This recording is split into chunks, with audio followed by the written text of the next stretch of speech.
Hey, good morning, everyone.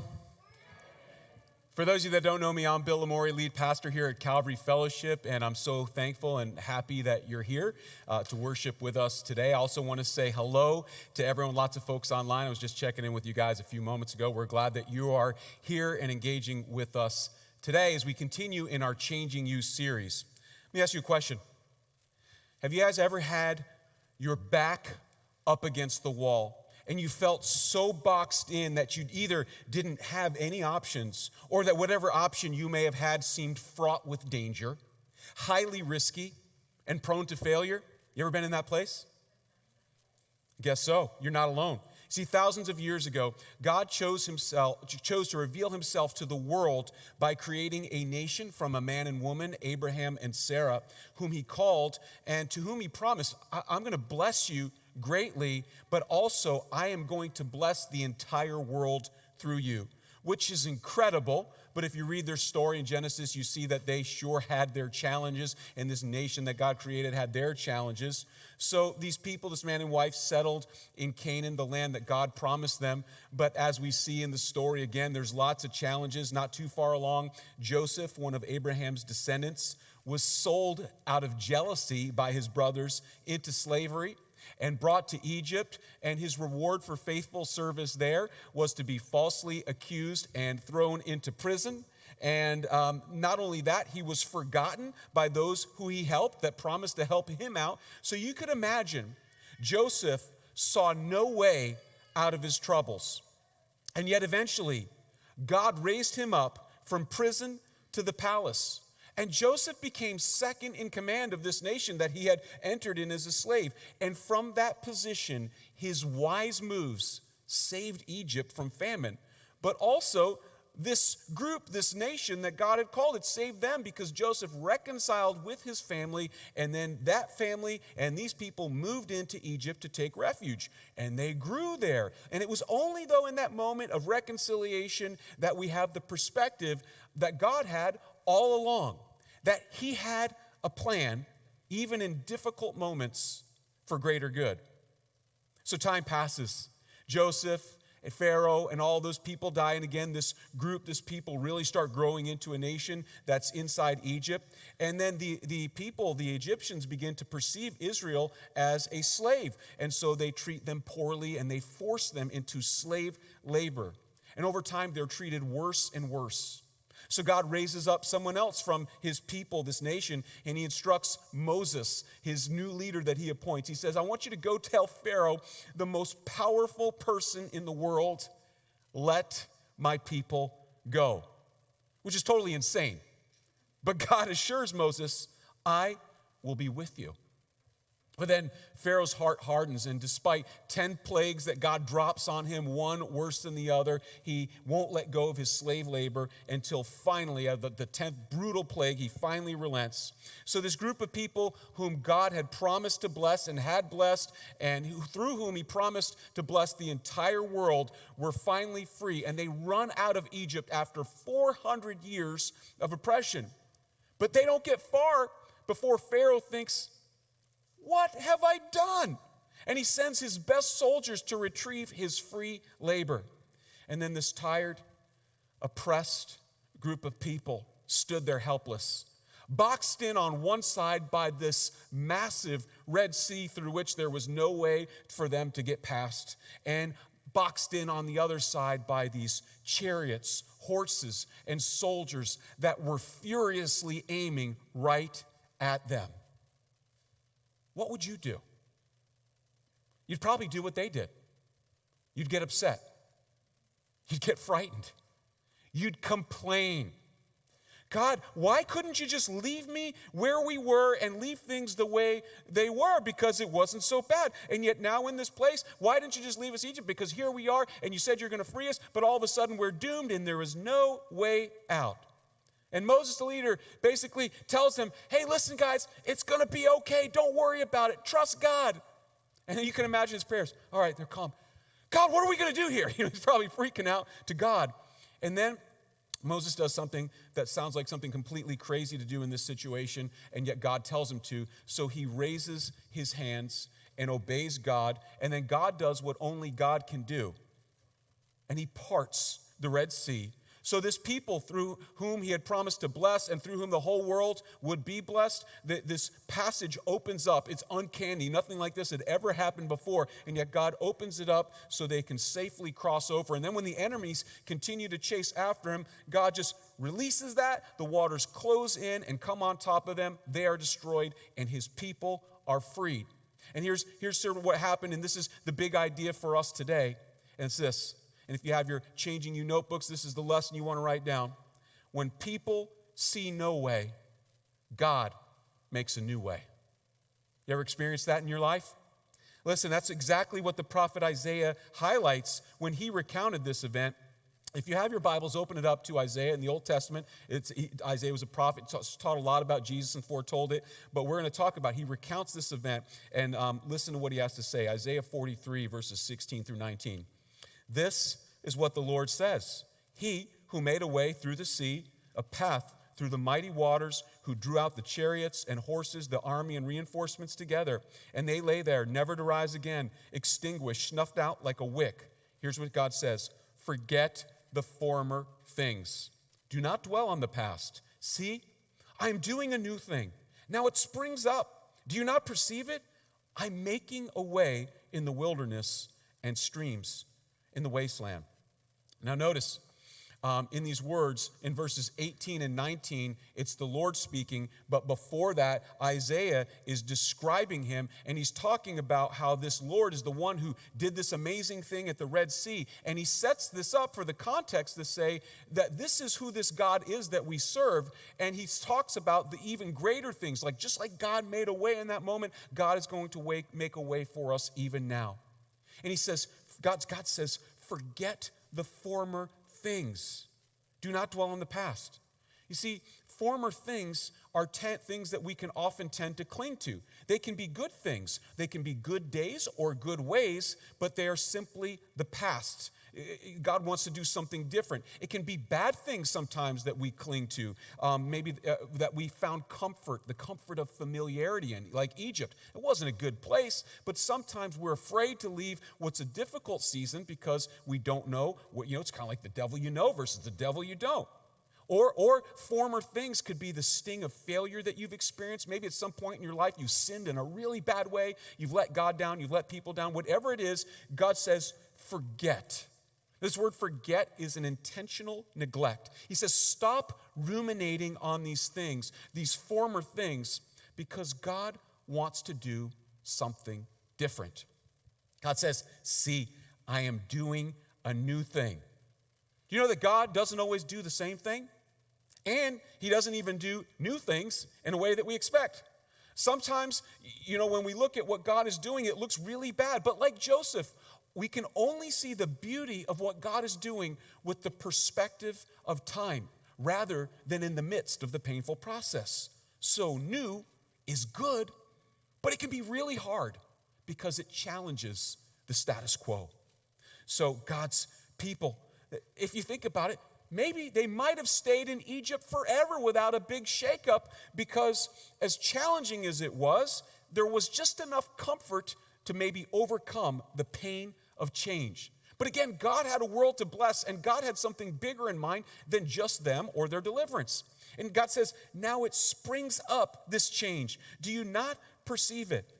Listen, God is always at work in our world. The problem is there's usually a gap between what he is up to and what we are discerning.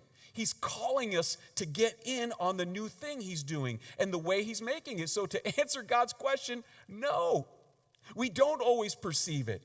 But we need to ask God regularly to give us eyes to see and ears to hear and a heart that's ready to perceive and receive the things that God wants to do in our lives in the next season, not just rinse and repeat the last year or the last decade. God says this, I am making a way in the wilderness and streams in the wasteland. When you're stuck in the wilderness and you're stuck in the wasteland, which I am certain, I don't know all your stories, but I'm certain some of you are in that place and feel that place right now, then it becomes easy to believe that there's no way out. We're just stuck. I don't know how God could change this. And yet along comes God, making a way in the wilderness, making streams in the wasteland. When people see no way, God makes a new way. And just like Abraham, Joseph, Moses, the Red Sea, these are only a few of the examples that God at work throughout history, throughout the nation of Israel, and throughout many of our lives, throughout the arc of history. Listen, he's done it in your life, hasn't he? When you were backed up against the wall, when you were boxed in, have you felt God do something radically different and just free you and be amazed? Our God is a way maker. He makes a way when there was no way. Now, that's kind of our thought for today. But since we are in Changing You, this series in which we're learning about change, we're going to do something that sometimes universities employ, and we're going to look at a case study to see how this works in action. And today, me and my family are going to be that case study. Now, if you've been around here for the first time, you may not know this, but if you've been around for a while, you know that God has made a way in my life so many times when it felt like there was no way. You know, if you look back earlier in my life, as a young adult many years ago, I was desperately trying to escape the bonds of addiction, but I found no way out. But God made a way when there was no way. 16 plus years ago, Rebecca and I moved from Florida to Connecticut. It was just me, my wife, and baby daughter to start a church in an area that was spiritually emaciated in many different ways, a place that many people refer to like, oh, you're heading over to the preacher's graveyard, which New England is often like, how's that for encouragement? But you know what? We came here. We had no people, no building. Nobody said, hey, please come. There was very little money. There was no way it could work. And yet God made a way.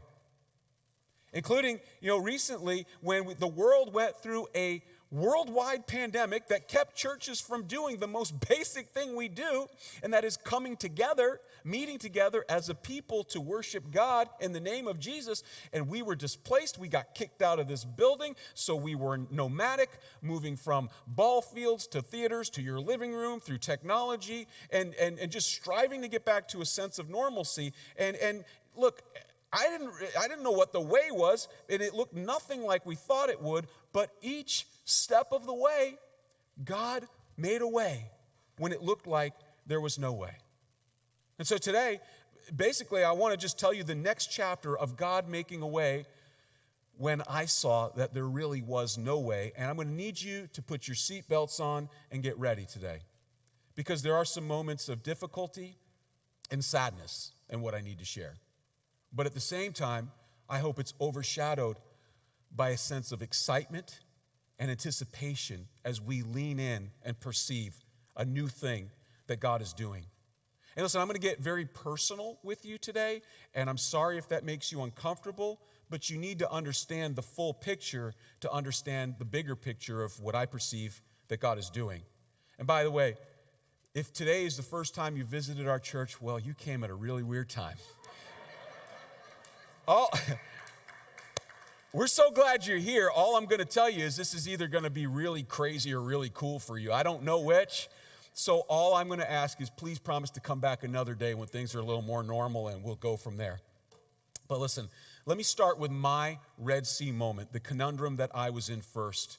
And it's this. The conundrum is this. I love this church. From the moment we dreamed of it, when we planned for it, we planted it, we watched it grow, we watched it struggle, we watched it thrive. I love you. I love this local bride of Christ, and I am committed to doing everything I can to help it to thrive and flourish. Absolutely, 100%. At the same time, I also love my wife, Rebecca. From the moment we met and married over 21 years ago, I love my bride, and I am committed to her and doing everything I can to help her flourish and thrive in any way that I can. The challenge is these two things came into conflict, and I realized that there's no way it would no longer be possible for me to care for my bride and the local bride of Christ in the same way that we had been trying to do it. It just was no longer possible, and this was my Red Sea moment. This was me with my back up against the wall, seeing no way. So, I'm going to go ahead and tell you the bluff right now. Bluff is not like faking when you're playing cards or something like that. The bluff is a term I got from some of you guys that work at Pratt & Whitney. Maybe you guys use it in other areas, so thank you for this. It's the bottom line up front. And so I'm just going to give you the bottom line up front and then explain how we got there and where we're going with it. And the bottom line is this. My family and I have moved to Florida. However, I will still remain serving as lead pastor here. Wait, what? How? Why? I know. It's a lot to process, believe me. And you must have a million questions, and that's exactly how I've felt over this past year. But I hope you'll come to see, like I did, that when people see no way, God made a new way. So let me tell you how we got here, how God guided us, and what's ahead. And at the end, during the panel, you're going to hear from some other people, and you'll have time to ask questions or make any comments that you want to. But backing up let's go back to the beginning here. When Rebecca and I came to start this church 16 years ago, God instantly gave us a love and a passion for this place and for this people. But a problem began to happen almost immediately. I don't know how much you guys know about seasonal affective disorder, but it's a seasonal depression that takes place. It typically sets in at the beginning of winter, and then it leaves sometime in the spring. And it impacts about only 5% of the adult population. It's commonly called the winter blues, but for a lot of people, it's a lot more than that. Like any form of depression, seasonal affective disorder is on a scale from, say, mild to moderate to severe to extreme. And in the beginning, my wife Rebecca began to experience this in a mild to moderate way. But over time, over the years, it has grown to the point of being extreme and just even severe. And in 2019, over that course of that winter, I became really frightened for Rebecca because I saw her change completely. I saw the way that she was thinking, her emotions, her depression, anger, despair, the way that she interacted with me and the children. It was like someone I didn't know and she didn't even know. And then spring would come and she'd return back to herself, and it was amazing in those times. But then last year, 2020, was a doozy. I don't need to recount what a tough year it was for all of us because you were there. But dealing with seasonal depression on top of social distance, aka isolation, and not being able to have the people that you love around you just made things very difficult and pushed her over the edge. So much to the point, just to give you some perspective, typically every year we were able to make it past Christmas and New Year's because of the holidays, and then we would kind of struggle to figure out what we're going to do in January and beyond.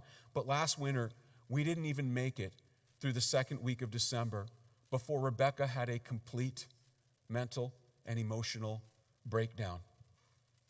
As her husband, I was terrified for her, and I wanted so badly for her to be well. So I told her, listen, this is not okay. You are going to go to Florida where your parents live. And I sent her and my youngest daughter, and 2 days later, they drove down there. And then a week or so later, the rest of my family joined her there. And Rebecca spent a month recovering.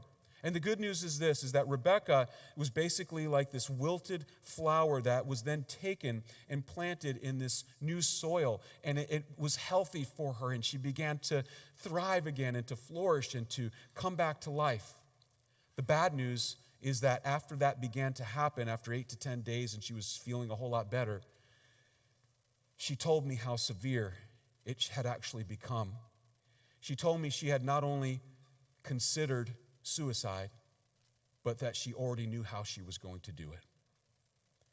I was devastated, and I knew something had to change because I was unwilling to leave my wife in this situation any longer, every winter fighting to live every single time. But the problem was, We were running out of options because we had already tried everything we could think of. Rebecca had already been on prescription strength vitamin D. She'd worked with a Christian counselor, a therapist. She tried light therapy lamps, worked with a psychiatrist, had several different medications that made things worse. We prayed for healing, and every single week in the winter, she was going to a tanning salon, not for color, but for the UV lighting.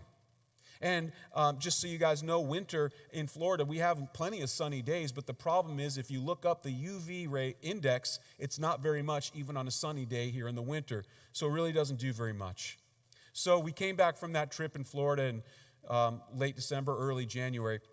And right away, I called an old friend, a Christian psychologist, Dr. Bob Byrne. And some of you remember him when he used to come here and teach parenting and family and marriage and single seminars. And some of you guys have used his books with your family. I know we have. But we explained he sat with Rebecca and I over Zoom, and we explained our situation to him. And he said, listen, Bill, you need to pray fervently over this next season for God to heal Rebecca. And he said, if he doesn't, then it's time to come home. And by that, I knew he meant Florida, which is where he lives and where we used to. So as we were talking, Rebecca expressed how guilty she felt about the thought of pulling me away from my ministry and away from my calling and from this church that I love and that she loves too. And Dr. Barnes told her, Rebecca, you must not feel guilty because as much as all that's true, Bill's first ministry is to you. Husbands, our first ministry is to our wives. And for that, we're going to have to answer. And so I said, yeah, I agree with that. And I assured her that that was the case. But you have to know, I meant that 100%. But it wasn't an easy thing because I love this church. I love you, and we poured out my heart and soul, and the thought of leaving wasn't easy. So we prayed. And yet, it was still difficult and unchanged. God chose not to heal Rebecca. And I just want to say this here, that Rebecca, who in general is a very private person, gave me permission to share this story. Because A, she wants you to understand the catalyst for the changes, but B, she is hoping and praying that her being bold enough to share her story will inspire you and other people to share your struggles and stories, because the church at large, I don't mean just our church, but churches all over the world have not done a great job typically dealing with depression and mental, emotional health and well-being. And so just so you know, by the way, our fall campaign is all about this year. We're going to do a series called Out of the Cave. And if you're struggling with depression of any form or feel like you're moving in that direction, then this is going to be for you. And even if you're not, it's going to be about how we can help others that are dealing with this struggle, because we all know family members and friends and people around us that deal with that. So come back next week and hear more about that. We really want to lean into this in a healthy way as a church this year.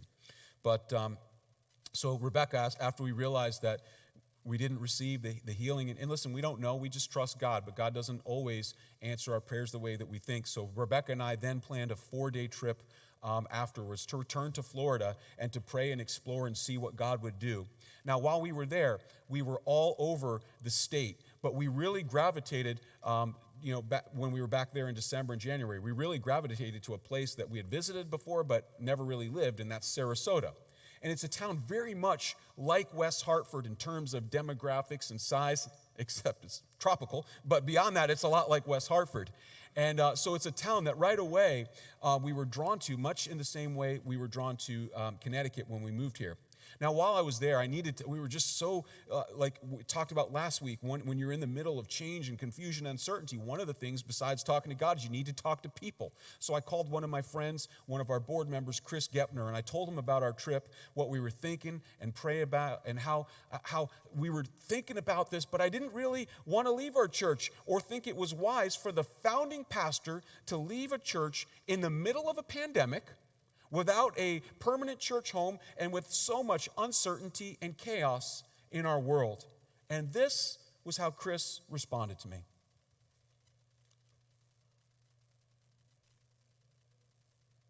Can we get some volume?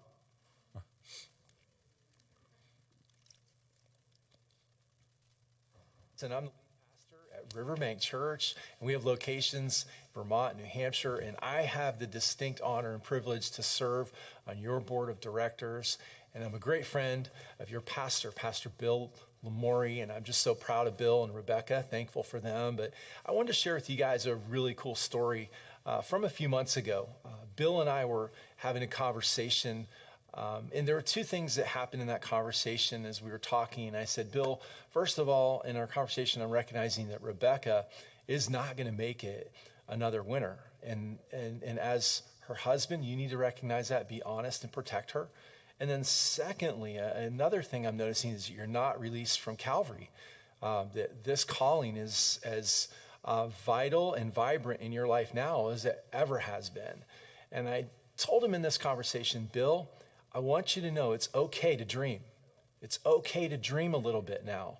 I think sometimes when we have these discontents in our life, like, I don't know if I can make another winter, I'm not released from this calling, we sometimes draw to bad conclusions. And I just shared with them, I said, it's okay to dream. What if Calvary became one church in multiple locations? This is not uncommon in the world we live in. As a matter of fact, it's more common than uncommon because of technology, portability, resources. We have the ability to do these things. And I just shared with them, what if God is calling you to step into a multi-site church with a location in Florida? So Rebecca can be healthy, and you and your family can continue to engage in your calling, leading Calvary Fellowship.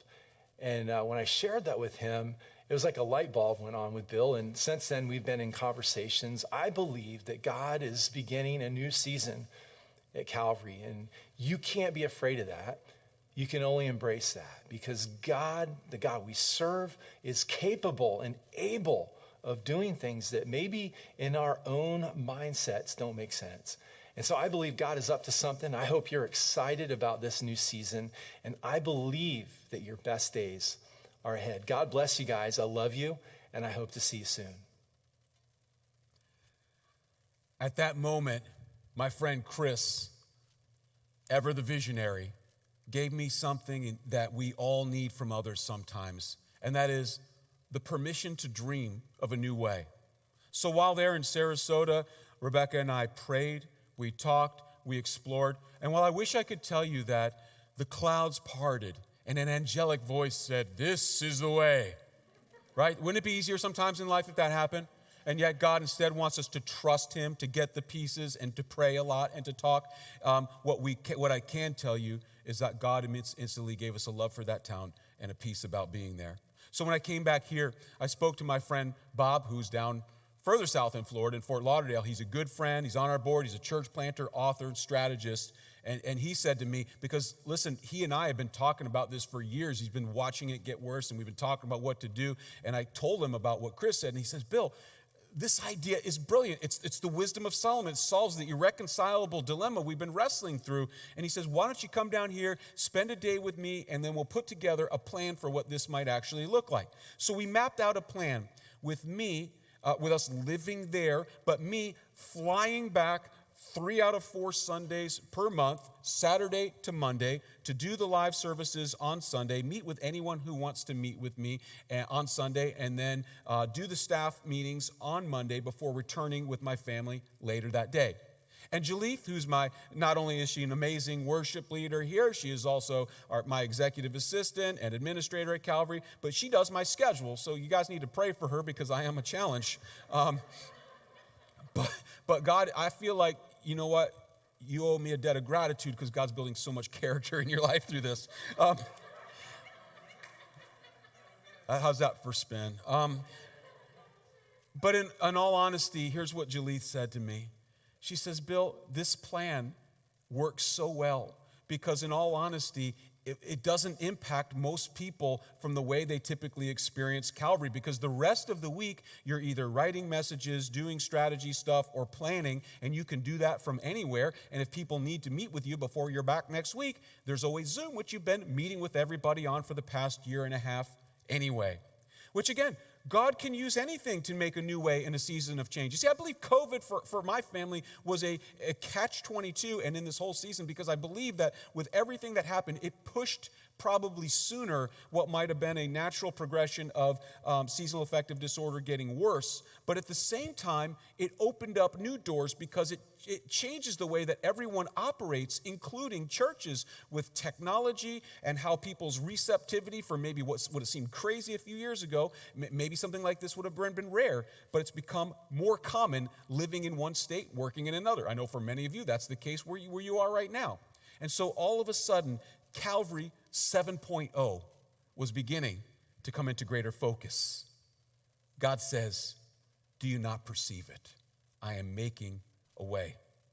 Now, let me share my story. There's a little bit more of the story to show how God was orchestrating things, and we weren't trying to put all of this together. After Rebecca and I's first trip back in December, January to Florida, I came home. Many of you know my mom and Richard, my stepfather. And we were, if you know him, he was distraught in 2020 because it's too cold outside, and he couldn't play pickleball inside because of the whole COVID thing. And so he said, we need to go to Florida, get outside, catch some sunshine, and play pickleball.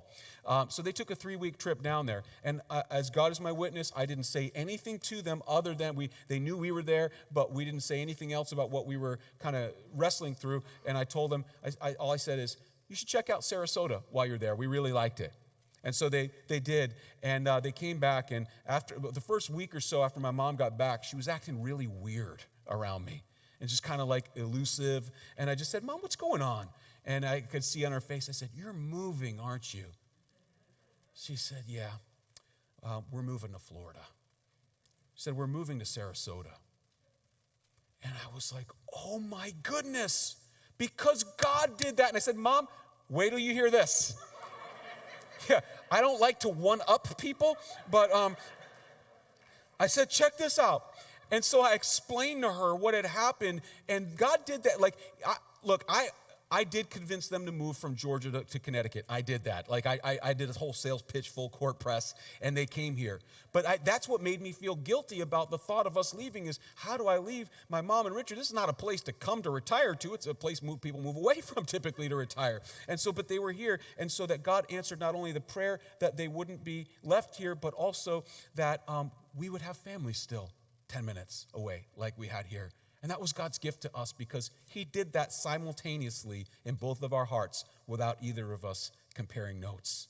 And so I could see it now, but it still seemed nuts. So I called my buddy Chris back, and I'm like, man, I think this crazy idea just might work, but it still seems so crazy. And he says, Bill, I know it's a little crazy, but I know it can work because it's already being done. And he told me about a church in Massachusetts called the Waters Church that had just launched a church in Florida 1 hour north of Sarasota, even though their main church is in Massachusetts, and the pastor now lived in Florida and was still the lead pastor of multiple locations. So I called this guy, Tim, their pastor, and I said, listen, first thing, thank you for taking my call.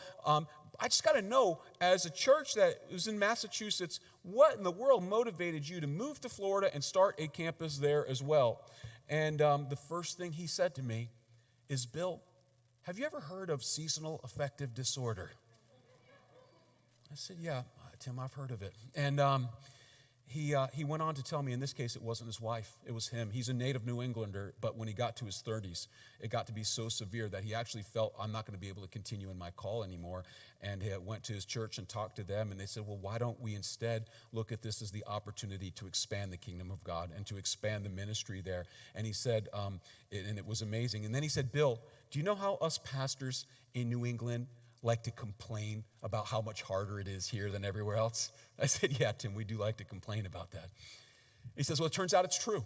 It is harder because we launched this Florida campus, and the first week we've had 150 people show up, and then watching the thing grow from there. And then he began to explain to me how everything worked, and I went up and saw one of their services, and his staff and team and him all modeled for us how it works, showed us the technology, how to organize and administrate everything. So all of a sudden, we had modeling available from people that were already doing it. You know, one of the things you look at as God is moving is, are there people there? Are there circumstances? Are there things that are beginning to fall into place? And so not only that, we also have the support from the movement of churches that we belong to here. For those that don't know, Calvary is affiliated with Converge. That's the church network of churches we belong to. And so, of course, I reached out to Tim Ponzani, who is the New England District Executive Minister for Calvary, and he offered his encouragement and support. And Tim is here today, and you're going to meet him. He's going to be part of our panel. But I also reached out to Danny Parmelee, who is Tim's counterpart, the District Executive Ministry, who oversees Florida and some other places. But we reached out to him, and I was so encouraged. I said, hey, Danny, I know this is crazy, and I couldn't, but he's like, no, Bill, this is exciting. And he told me how he was also a church planter and had launched multi-site. And he said, we can give you some coaching on what it looks like to do this. We're happy to come in the area. There wasn't already a Converge church in Sarasota, so they were happy about it. And he said, guess what? We want to invest a $25,000 grant to help your location there get started. So all of a sudden,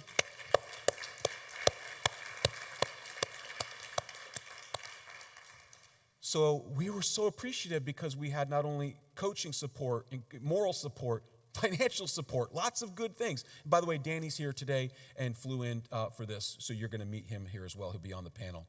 Now, there's so much I don't have time to tell today, like our staff's reaction and how one of them turned white as a ghost, but now are super excited when they first hear this.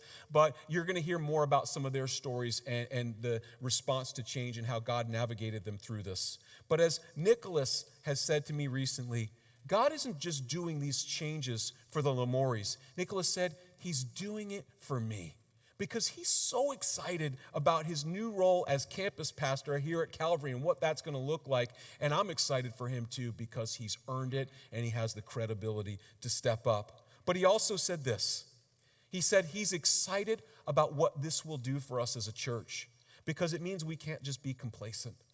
God is going to stretch us. God is going to do new things. And some of you are going to head down there. We're going to have mission trips in Sarasota to help start a new church. So some of you guys who weren't here for opening weekend can be there for opening weekend of our new location. Anyone want a mission trip in winter? Some of you are going to step up right here into new roles, and we're going to talk about how we can do some leadership development and things to really raise the bar for here and there. But Nicholas also pointed out, he says, you know, Bill, churches in the South are always coming up here to New England and planting churches, and that's cool. But you know what? We have something to offer them too. So how cool is it for a change? We're going to send one back their way and start something new there with our unique DNA. And so, yeah, I'm super excited about that. Because, and Jalith, as we're talking about, that is so excited because one of the things that's in our DNA and just in our ethos is being a place that can be a multicultural experience where people from all walks of life come and feel welcome. And so right from the get-go, we want to establish that there as well. Now, somewhere between summer to fall of 2022, we will be launching a new campus in Florida. Am I a little nervous about this? Yes, of course I am. But am I excited? Absolutely. Because listen, it was a big risk when God changed things up and moved us from Florida to here in the first place. But I would say it's been worth it. And so I can't wait to see what's ahead. In the meantime, we're going to be working not only to get that church planted right, because the more front-end work you can do it, the healthier it can be when it launches. Not only that, we are going to be working hard to strengthen and stabilize this location because we haven't fully come out of the pandemic yet. So we're going to be working hard on that. We're going to be working hard to hopefully get us into a permanent facility soon. I want you to know, first of all, that still is a huge priority for us, and I just want to be clear that all the funds that were raised for a building and property here will all be used for the building and property here. That is still a huge priority. Now, because I did not want Rebecca to have to endure another season of seasonal affective disorder, I moved my family down there last month. School starts a few weeks earlier down there. And so I've been like me in my one chair and one other piece of furniture alone in the house for the last few weeks, kind of holding down the fort. I'm so excited to be reunited with my family. But I want you to know that Rebecca is here today. Some of you guys have texted her. Some of you guys have maybe heard stuff that's going on. But if you want to see her today, if you want to encourage her today, I know that would be super meaningful for her as well. But going back to this process, speaking about moving down there, Crystal on our staff team did the hosting announcements a few minutes ago. She said to me a while back, she's like, Bill, it is so clear that God is moving you down there. There's so many confirmations. But a question, do we have any confirmations about this new campus and a new church starting there? I said, well, we got a few things, but let's pray for some more. And then we continued to do that, and then about a number of weeks ago, whenever Pastor Mott spoke here last time, right before then, I had a lunch with him, and it was his first time. I met with him to tell him he didn't know any of the story of what was going on. So I began to tell him what was going on, and then when I got to the part in the story about what Chris had said and the words that he spoke to me, I watched. Do you know how when you're talking to someone and all of a sudden their eyes get real big and you keep talking, but you know that they're not listening to you because they have something to say? Well, it was kind of that moment when I told him what Chris said. So check out what Pastor Montz had to say. Grace and peace from God our Father and the Lord Jesus Christ. My dear brothers and sisters of Calvary, I am so excited to share with you something this morning that the Lord had placed on my heart. A few weeks ago, Pastor Bill and I were going to lunch, and as I was preparing in the house, getting ready to go, I heard the Lord say to me so clearly, one church, two locations. Now, you must know that is kind of difficult for me to go to one of my friends and say, hey, the Lord is stretching you and saying you need to be in two different places. But I obeyed God. When we were at the lunch table, I shared with him what the Lord told me. The interesting thing is that it was a confirming word. It was a confirmation to something that he already had received in his spirit. And I have always told people that anytime you get a prophetic word, it should never be brand new. It should be something that the Lord has spoken to you, or something you've heard in prayer or in the scriptures or something along those lines. And so I am just praying for you in this process. I'm praying for Pastor Bill as he says yes to this next challenge in ministry. And I know you guys are up for it. You're an amazing congregation, and I'm just so happy to know you. I'm praying for you, and I'm excited to see Calvary as one church in two locations. God bless you, and have a great day. It was so wild that I knew I had to show you the video because I didn't think you'd believe me when he told me that, because our jaws both dropped when he came and told me that. And, I got back to the staff, by the way, and I called Crystal and the staff together. I said, hey, remember you were asking about, are we getting any confirmations? Check this out. And we were all amazed and encouraged in that. And there have been more confirmations, and there's more stories. I don't have time for them right now, but maybe in the Q&A, please ask me. I'm happy to share them. In fact, I have stories of people that God has already placed around us in Florida, and how God supernaturally spoke through them to us and have blessed our family and paved the way not only for us to live there, but also begun to open doors for the next season of ministry there. And again, maybe we can talk more about that in the Q&A if you want to hear it.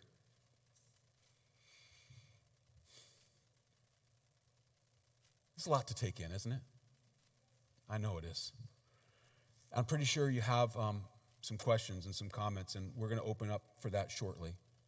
But for right now, before I invite the panel up, let me remind you, not only is God doing new, exciting things in my life and in the life of this church, God is doing something in your life.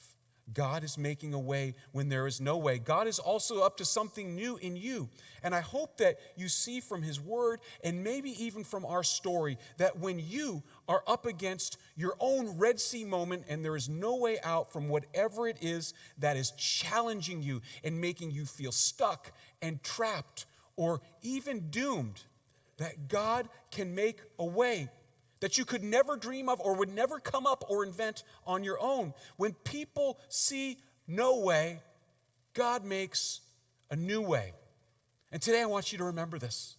I want you to believe this. I want you to receive it and apply it to your life in whatever area you need to, because you and I have Jesus, the one whom, when there was no way for us to get to the Father, made a new way for us on the cross. This same God who has made a new way so many times before can do it again in your life today. So if nothing else, please be encouraged in that, my brothers and sisters, today. Now, at this time, I'd like to go ahead and invite our panel to join me. And here's what's going to happen. As they're coming up, each person, as you guys come on up, each person is going to share a 2-minute sort of statement, making sure you know who they are. I'll let each person introduce themselves, and then I'm going to defer my 2-minute statement till the end, and then we will have Jalith, who will be sort of hosting, moderating, and getting questions from you guys, however you want to ask them, that'd be great. So you guys come on up right now. We'll get ourselves situated.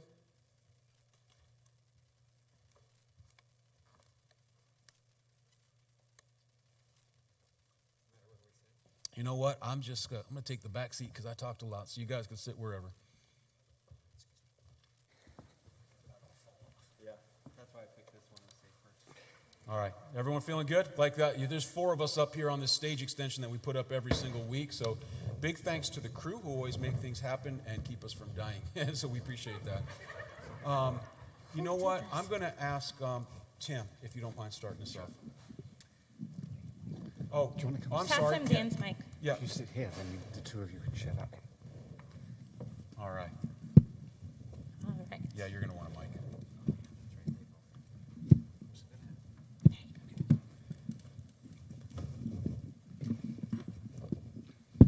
We run a tight ship here, guys. There we Thanks for go. being patient. All right. So yes, please, Tim, open up. Well, good morning. My name is Tim Ponzani. I serve as the Executive Minister for Converge Northeast. And one of the things I want to let you know is I love this area.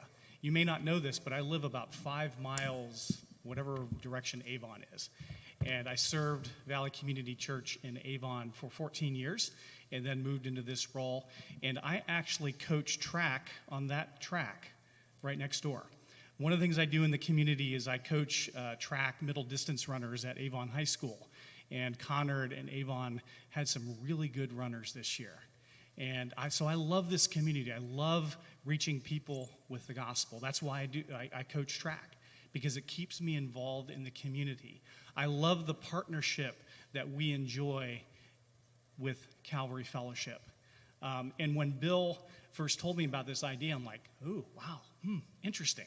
And oftentimes when I'm challenged with a new thought or idea, there's a friend of mine who is an expert in innovation. And he has this phrase he uses. It's called, he says it this way: how might we? How might we? Because I know in my mind, I can think of 35,000 questions about how it won't work, rather than saying, how might we?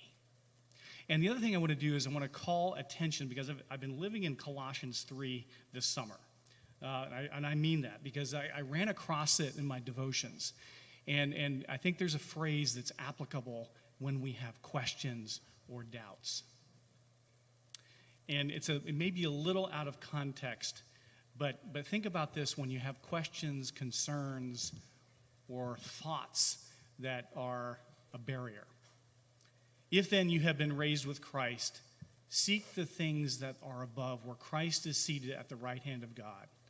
Set your minds on things that are above, not on things on earth. For you have died, and your life is hidden with Christ in God. When Christ who is your life appears, then you will also appear with him in glory. Now, why do I bring that up? Because oftentimes I know the way my mind works. When I have doubts, I need to focus there. My dad had this phrase that's loosely based on this passage. It's keep looking up and you won't go down. And so when we come across these questions of how is this going to work, how is it actually going to help us advance the gospel, keep your mind, keep your hearts focused on things above. In Converge, we use this phrase, we are better together. And I truly believe that. And now we have the opportunity, as we go forward in this model, that not only can Converge Northeast help Calvary as you explore, as you navigate this new model of doing ministry, but I get to work with my friend Danny here. And two districts together working diligently to help your congregation expand and grow, remain healthy, get healthier as you reach more people with the gospel. That's pretty exciting. And so when I had lunch with Bill about 2 weeks ago, I think at this point, I said to him, Bill, I will do everything to my ability to support you and Calvary to make this work. And it's my privilege to do so. Thank you. Thank you. Thank you, Tim. Thanks, Tim. Danny? My name's Danny Parmelee, and I oversee church planting for Converge Mid-America and work with Tim even on other projects. And Tim, I don't even know if you know this now, but one of your church planters is now coaching one of our church planters. And so it's really fun to be able to exchange those things. Just a little bit of background on me. I planted a church in Milwaukee, Wisconsin. Started in our living room with some 20-somethings and grew that over some time. And we had the opportunity as we continued to grow to do both church planting and campusing. And when I left there in 2017, we were 3 campuses, 6 services, had a little over 2,000 people there. And we did both live preaching, video. And so now I get to help other church planters and also help churches that are on this multi-site journey. And I think my biggest kind of advice that I gave Bill and that I'll kind of share with you guys as well too, because we made plenty of mistakes. We were kind of just experimenting, trying to figure things out, is to stay away from 2 different statements. And that is, we will always fill in the blank, and we will never. So I made statements like that to our congregation. I said, don't worry, we will never. And then all of a sudden we realized later, oh, you know what, we actually really do need to do that. Or we will always, and it's like, you know what, we have to stop doing that because that's not helping us. So at the end of the day, what I really try to help and to coach churches that are kind of in this process is actually to look at how will you maximize evangelism and discipleship. So sometimes we get so caught up in the pragmatics of the structure and are we doing this and what about that location? And sometimes you have to take just a couple steps back to say, are we still reaching people for Christ in our community, and are we doing the best that we can in raising them up as fully devoted followers of Christ? And how is that happening in others, whether that's a campus, whether it's an autonomous plant, whether it's starting something up, shutting something down. And so it's really fun and exciting. It is challenging. This will be some of the most difficult things that you experience as a follower of Christ and as a church member.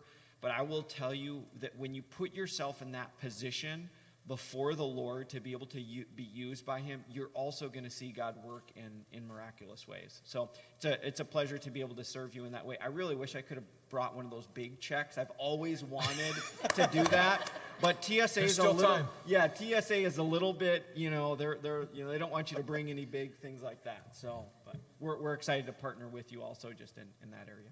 Thank you so much. Yep.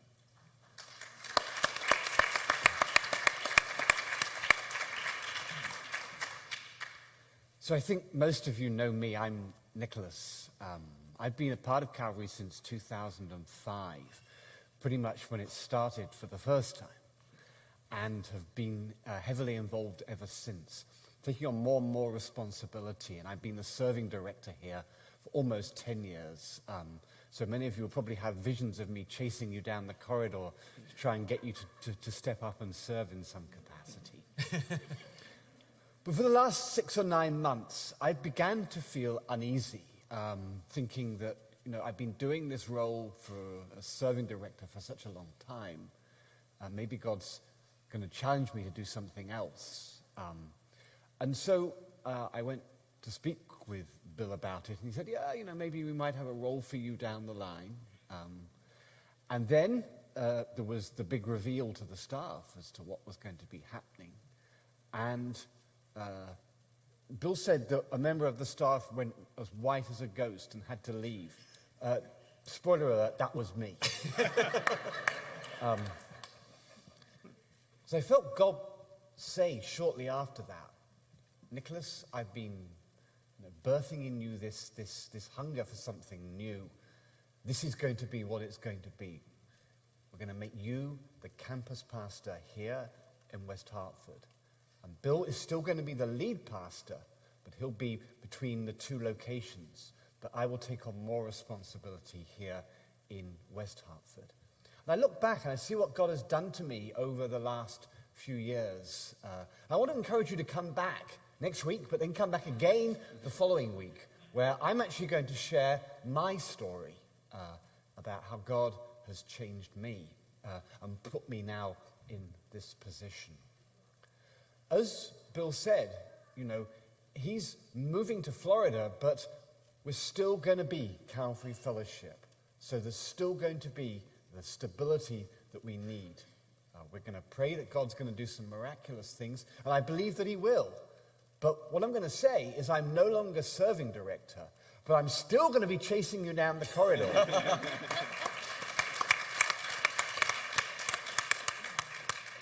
Because there's a name that the staff have for me. It's Nervous Nicholas. And I'm nervous as we go into this new season. But I know that a church doesn't rise or fall on one person.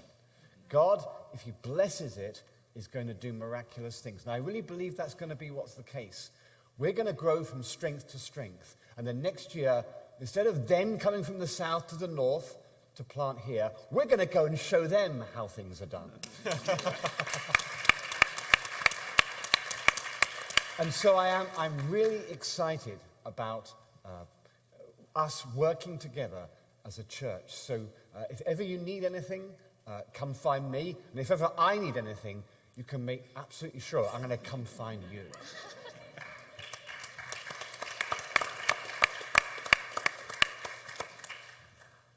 Over to you, Julie. Yes, I'm just making sure I have sound. Can y'all hear me? Oh, great. So I do want to just, before I open it up for Q&A, which we're on a very tight schedule, so I'll make sure that we get to that. I just wanted to say thank you to Pastor Bill and Rebecca for the sacrifices that you've made for this church. I can't imagine. When I was hearing her story, my heart broke. I literally cried because I just couldn't imagine the way that she was enduring that, all for the sake of us to be able to keep this church and for us to be able to have the pastor that we have. So I just want to thank her, and I'm really excited. Yeah, everyone clap, but don't look at her.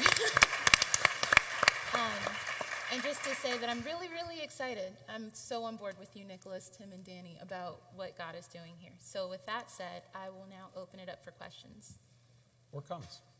Sorry? Or comments. Or comments. You can also share your enthusiasm. Come on up, Chris. Ladies and gentlemen, Chris Nykirk, star keyboard player. Feels a little like Price is Right. Come on down. If you do, just might as well form a line over there. Keep this efficient. I just have an affirmation and a plea. Bill, I honor you. I honor your obedience. I honor your love for your wife. I honor her openness and her transparency. And then I plead this fall in this campaign, I am so thrilled to hear that you're going to talk about mental health. It's hard.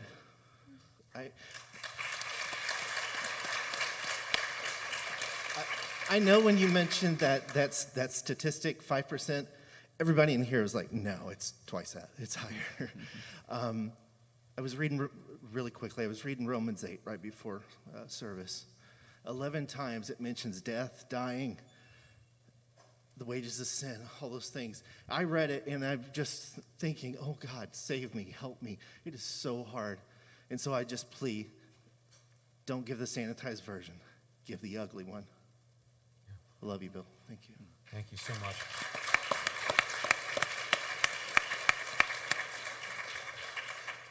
Chris, I want to say thank you for sharing that. And 5% is seasonal affective disorder. Depression in general actually affects quite a bigger number of the population. And I just want to say this.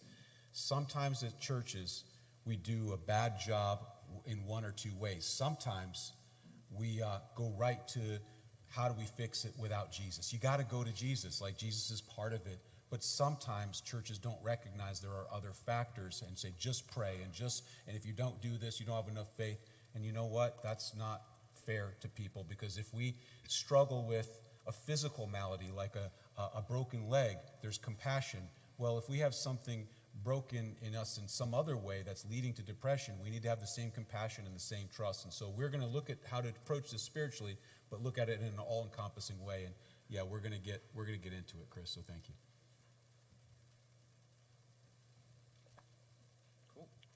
Hey guys, I'm Kenny, member here at Calvary, occasionally on stage, doing announcements. Thank you guys for being here, first of all, appreciate that. One question I have is, or two-parter. Firstly, you mentioned a lot of people on the board, Bill, and I don't remember who's on the board. Can you remind us who's on the board of Calvary? We have myself, Bob Franquist, Chris Gepner, Les Tager, and Tim Haybeck. Okay, cool. And so I think, like, my question is, I think one of those people are members of Calvary. Is that right, or actively attenders? Yes. Do you think, as a goal of any church, it should be to outlive its founding pastor, outlive its lead pastor? Do you think that it might be an idea to look at, if we're to accurately reflect the community of this church, this local church, getting more people on the board who are members here? Because I listen to your story, and it's great, and I love it. But they're all people who live in different states, who are giving advice, and who don't actively belong in this church, and who don't know this community. So do you think it might be time to look at possibly getting more people, more stakeholders who are actually here at Calvary as members of the board of Calvary? Well, you bring up a debate on polity, and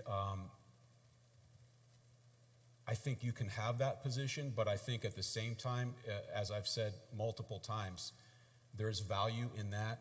But there is also value in perspectives and visions of people that have never experienced something like this and that bring that outside flavor. So to me, what I'm more concerned about is raising up local leaders within the church in various operations and capacities. And from that, as they emerge, we can look and see who best serves. So I don't want to have someone just for the sake of they're from here if they don't have, I think, what would be valuable attributes of the board. But I am all about raising up more leaders for more ministry and then pulling from that as God sees board members from there. So in a lot of churches, Tim, I mean, you could speak to that, sees people from all over and there's different models. And I guess what I'd say is I don't think today is a day to focus on board models. I think it's like, what is God doing, and recognizing we do need to raise more people up from within.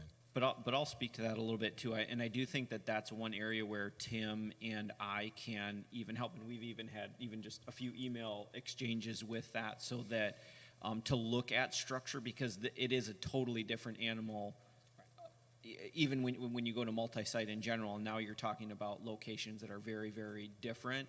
And I do just to know that we're here to help with that on both sides, to look at how structure and leadership and influence and decisions and stuff like that are made. So.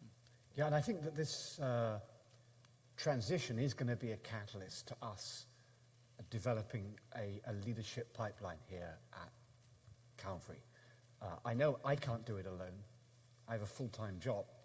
We need teams of leaders who can then lead leaders. And so it's going to be an exciting time, I think, for leadership development.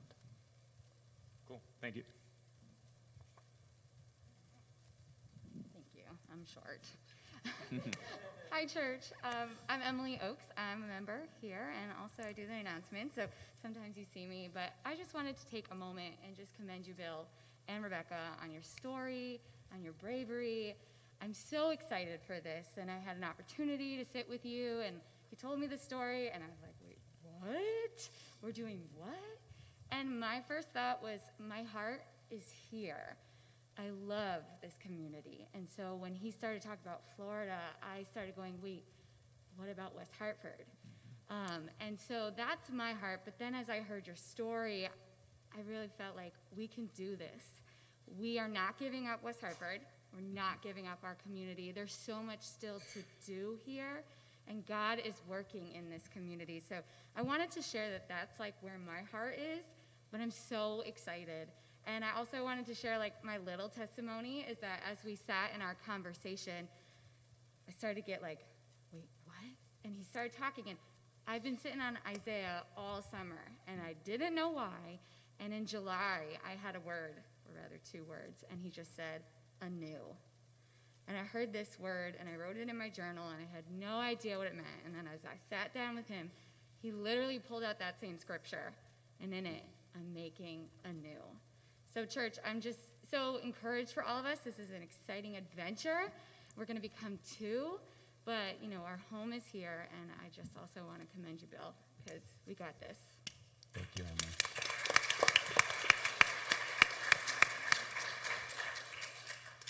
Hi, my name's Joanne. Get closer to the mic. Hi, my name's Joanne. Hi. I'm very proud of Rebecca. I'm very proud of you, Bill. Thank you so much. And I'm very proud of the whole team at Calvary, like you, Nicholas. I told your mom I was going to visit her in Sarasota because my brother also lives there. And now I'll go visit you too. Awesome. Love to have you. Yeah, and I just want you to know, Nicholas, I'm going to volunteer even harder now because I know you're going to need me. And I just really want to say that I want to encourage everybody to volunteer more because I think, I know we have a great team here, but I think we need to make it even stronger. So I want to encourage everybody to do their best to help. So thank you. Thank you, John. Thank you. Step forward. Hi, everyone.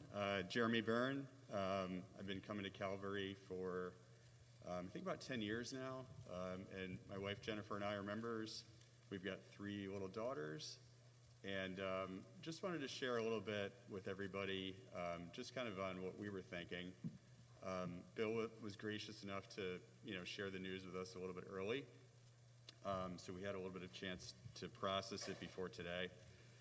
And, my initial reaction was, obviously it's not just Bill here. It's everybody else that volunteers and that's employed by Calvary that helps make this place special. And beyond that, it's also us. It's the relationships that we have with each other that are very important to our family, and I know that are important to you. And so I just also like to share, I'm really excited for Bill, Rebecca, and their family.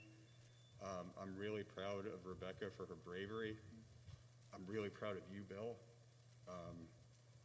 Such a big step when you think about it, in terms of how some others might react in that situation, in terms of what is my calling, what should I be doing. And I just support your decision, your family's decision 100%. I'd also like to say that in the 10 years that we've been coming here, Bill and all of the decision makers at Calvary have always run this as a top-notch group, right? I don't want to say I'll say organization, I guess, right? But just every decision that has been made has always, I feel, worked out very well and been for the best for the church.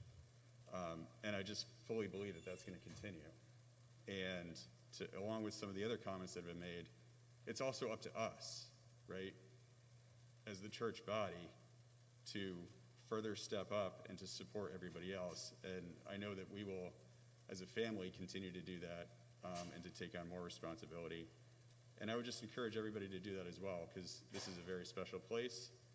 I hope everybody feels like it's as special to them as it is to us. And it's up to all of us to continue that. So that's all I had to say. Thank you. Thank you, Jimmy. I see someone coming up for comments.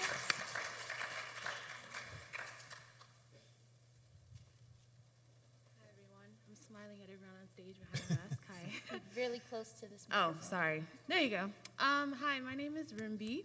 And I had a question, and this is a question I had asked Jalith earlier, so I thought it might be a good question for the benefit of the body. It's okay. No, just curious. I mean, like, I'm probably very businessy and start to think about structures and how things work and what are the machinations. So it might be a question for Jalith or someone on staff or something, but just curious if you can share with us, like, what does this version look like? Like, what are things that you as a team are working on right now in terms of how is this going to work, both in the short term and the long term? And then, Nicholas, you had mentioned you're going to be chasing us down, and we've mentioned we're happy to volunteer more. But what are other things that we can do, and maybe some specific prayers that we can be lifting up to you, Bill, and your family, and also as a church body, not only to our staff, but for us as a family, so that we can be successful and thriving in this blessed version that God has given us of our church? Yeah, that's a great question. So great that I'm going to give it over to Pastor Bill. All right, and then I'll let you add the prayer part on there. So thank you, Rumbi, for that. Okay, so as Tim was saying, there's a million questions, and we don't have it all figured out. So I need to just acknowledge that right away. But what I am doing is, well, the first thing we did is understand it's been incredibly difficult to make the decision to move my family and then try to talk to a lot of people and plan along the way. So there's been a lot of time spent to get us to here today. So now that our family has transitioned, Nicholas is stepping on lead campus pastor here, we're now looking at a lot of those things. But what is ahead, one of our big objectives is still to try to find a property, facility for here. So our building team is still just met with a couple of them, actively working because we feel that would add tons of stability.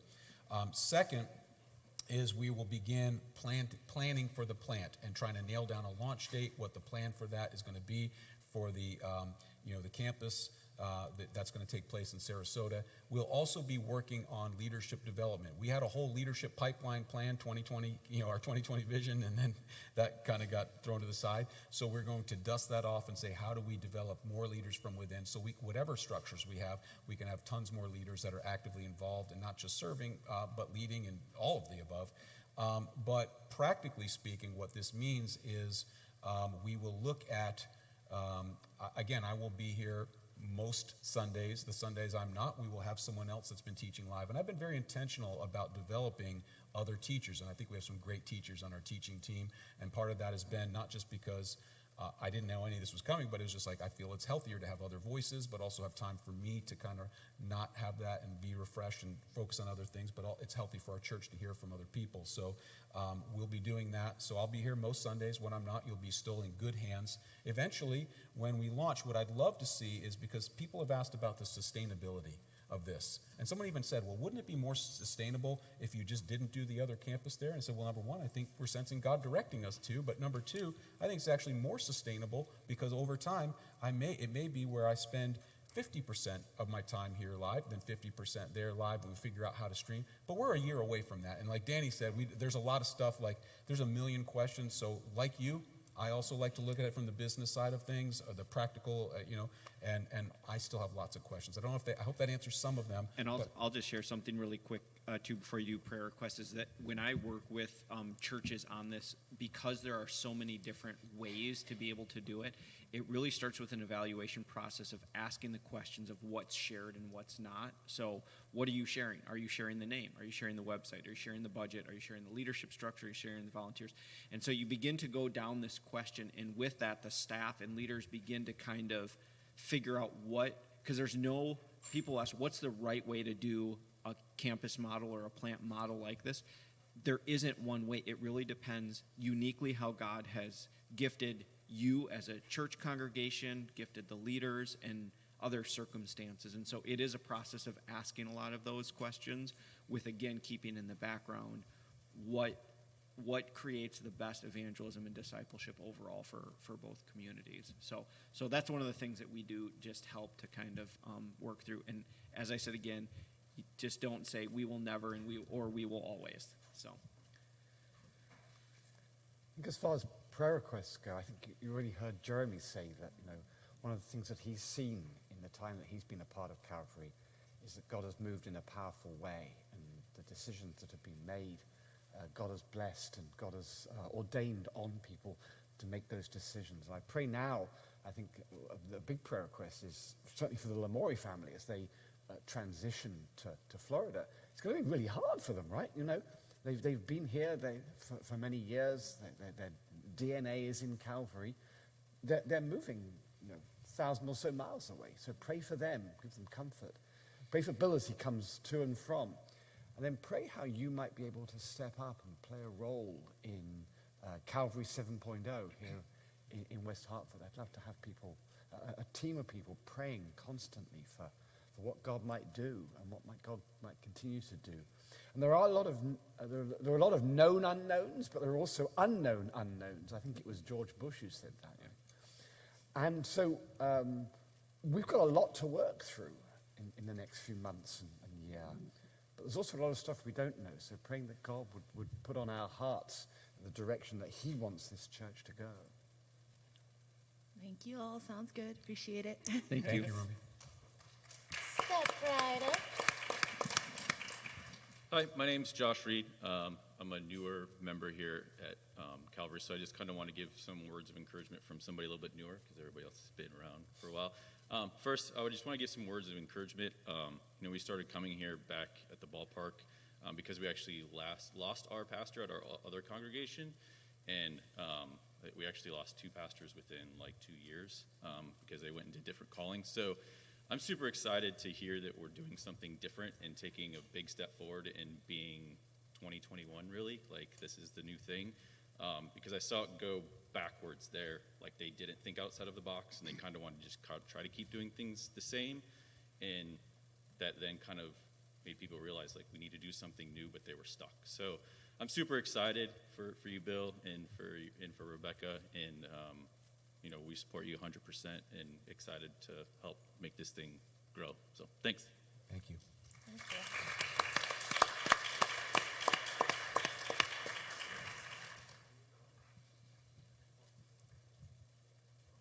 I got a nickname for this guy. I call him Illy B. Chuck P, what's up? Yes, sir. Oh, Lord help me. So when he said that some of the staff members went white as a ghost, I was picturing Jalith, and I said, I would have paid to see that. Now do you see why I was praying? But anyways, you may not know me. I don't come here, so I'm kind of glad that guy went up first because he's kind of new. Me, I'm somewhat here sometimes. I'm the guy that sits behind the cage that says, do not feed the drummer. But we had a short conversation on Facebook about, the mindset, not dwelling on the past, which is something that, I kind of am struggling with. And so it's definitely encouraging to, hear the story, hear, Rebecca's story, which is very unfortunate, very, very sad, but glad that there is a solution, and just kind of puts my faith in the things that I'm doing, because sometimes I get in that thought process of, okay, I don't deserve good things, and I'm trying to not think like that. So for anybody else that's out there who thinks like that, it's not true, because we do deserve good things. Especially if we put in the work, we trust God, he always comes through for us. So I just want to say thank you. And even though I'm not a part of this church, you always made me feel like I'm at home. And we need more pastors like you who are concerned about, their family and the congregation as opposed to themselves and their title. And we still got to get together and talk some hip hop. Absolutely. So, and we will. Yes, sir. Awesome. Thank you. Thank you. I want to say, Chuck, something about what you said that was really helpful is that about we sometimes think we don't deserve good things or that God isn't going to give us good things. One of the things Rebecca said to me, I'm glad you brought that up, is over the years, she just said, you know what, I had resigned myself that I was going to make it as long as I could, and then one day I wasn't going to make it here anymore, and that I was willing to sacrifice myself in a sense for that. And yet, as her husband, I told her, I'm not willing to sacrifice you for that. and I will sacrifice myself or anything else before that. And yet, I guess what I say that to say is, God, there are times of suffering and season and so forth, and yet there are also things where God wants to break through and do new things inside of us. And whether we think we're worth it or not, Jesus seems to think we're worth enough to die for. So we need to always remember that when we do that. So thank you, brother. Amen.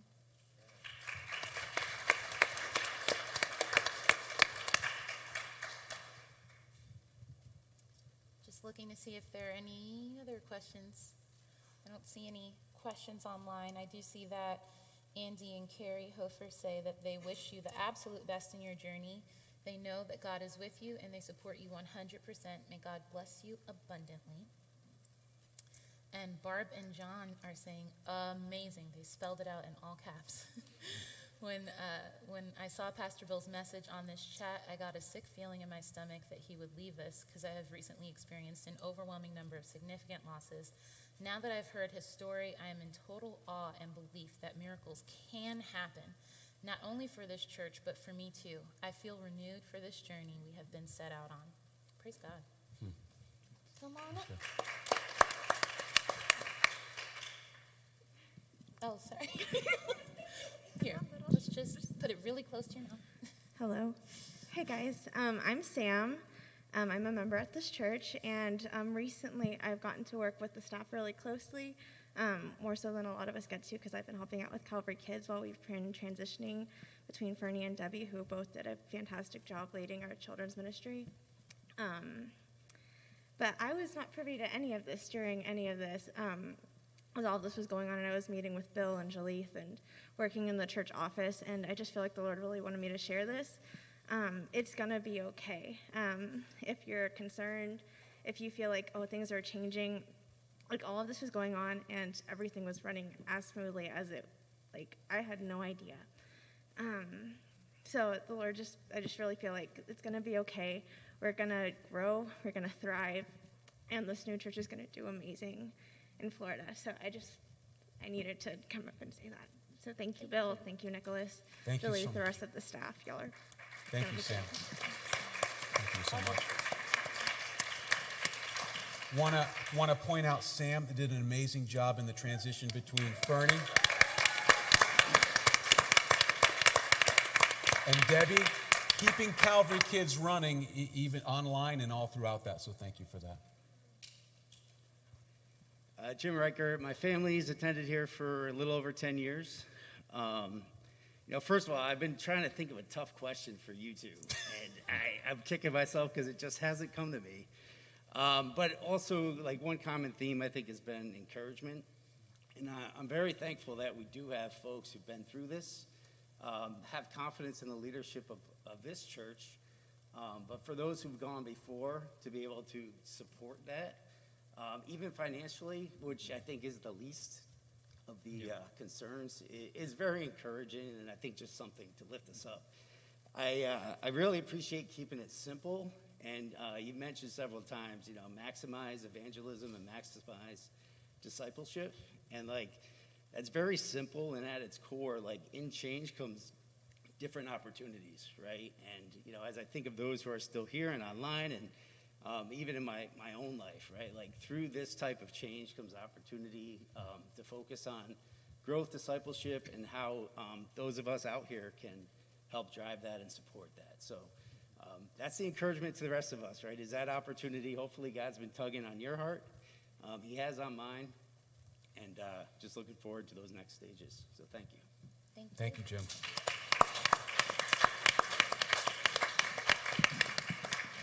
Bill, I was wondering if you had any time to share just one of the God stories that you didn't get to in your message.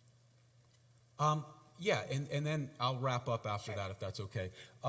So some of you guys have prayed and decided to pray for what's going to happen when my family gets on the other side of Florida. As you can imagine, it's been turbulent, and there's all kinds of fears, concerns, and so forth. But one of the things that happened is through a mutual connection with Chris Gepner, and a mutual friend is Randy Bezette. He is a pastor of a mega church called Bayside, just in the town just north of Sarasota, where we're going. And when Chris told, I said, we're moving down there, he said, listen, Bill, there's this huge youth conference that Randy's church does at Bayside, and it's just for youth, and it's like 2,500 kids, and they have people show up that don't really come to Connecticut, like Lecrae and Carrie Job and all these top-notch speakers and artists, and he says it's free for pastors' kids, because they know pastors' kids, PKs as we call them, can have it a little tough sometimes. And he said also they get like red carpet treatment, and they get to go backstage and meet all these artists and hang out with them and stuff. And he says it's free